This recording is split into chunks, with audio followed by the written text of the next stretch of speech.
और हिम्मत नहीं जुटा पाए सीधे उस मैदान में या कहें उस अखाड़े में कूदने की।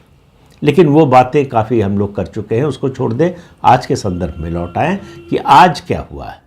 आपको मालूम है कि लोकसभा चुनाव से पहले उनकी पार्टी टूट गई। उनके भतीजे जो है अजीत पवार 40 विधायकों को लेकर अलग हो गए, अपनी पार्टी बनाई, चुनाव आयोग से उनको मान्यता मिल गई, तो पार्टी का नाम, सिंबल, झंडा सब मिल गया उनको।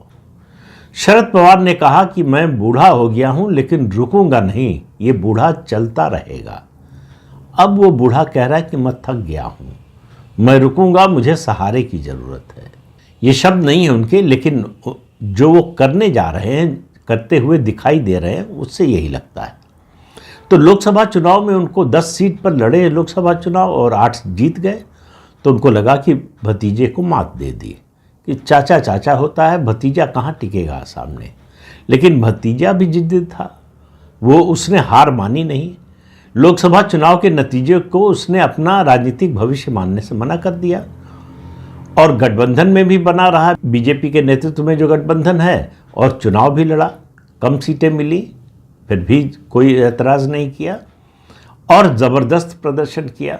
चाचा की जो ताकत थी विधानसभा चुनाव में 2019 के, वो एक तरह से पूरी की पूरी ताकत अजीत पवार के साथ आ गई। अब अजीत पवार की ताकत पर मतदाता और एनसीपी के समर्थकों की मोहर लग गई। चाचा को समझ में आ गया कि उनका खेल खत्म हो रहा है। और इस चुनाव के दौरान भी अजीत पवार की ओर से कोशिश हुई थी, उन्होंने अपनी मां को भेजा था कि समझौता कर लें, दोनों परिवार जो है एक हो जाए फिर से। शरद पवार ने मना कर दिया। उस समय हवा के घोड़े पर सवार थे, उनको लग रहा था लोकसभा में जो आया है उसी का रिपीटिशन होगा विधानसभा चुनाव में, और हमारी सरकार आ रही है तो अजीत पवार से हमेशा के लिए छुटकारा मिल जाएगा। पर ऐसा हुआ नहीं, मतदाताओं के मन में ऐसा था नहीं। अब शरद पवार की ओर से समझौते की कोशिश हो रही है, क्योंकि शरद पवार के लिए इस समय एक ही लक्ष्य है, अपनी बेटी के राजनीतिक जीवन को, करियर को उसके स्थापित करना।